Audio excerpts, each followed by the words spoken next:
అయ్యా ధర్మం చేయండి. ఇలాంటిగా అడుక్కుంటున్నావు ఏంటి నువ్వా సారు?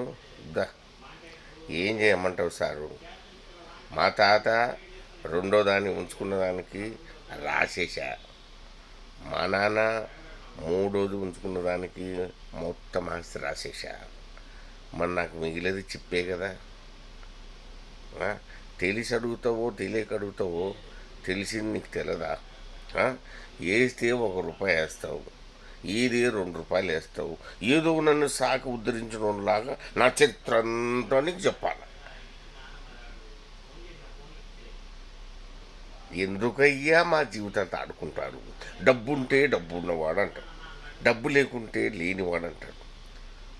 తిండి తింటే వానికి మోస్తు తింటాడంటాడు, తిండి తినకపోతే బేకారగాడు అంటాడు. ఇక్కడ తిన్నా ప్రాబ్లమే, తినకున్న ప్రాబ్లమే, డబ్బున్న ప్రాబ్లమే, డబ్బు లేకున్న ప్రాబ్లమే.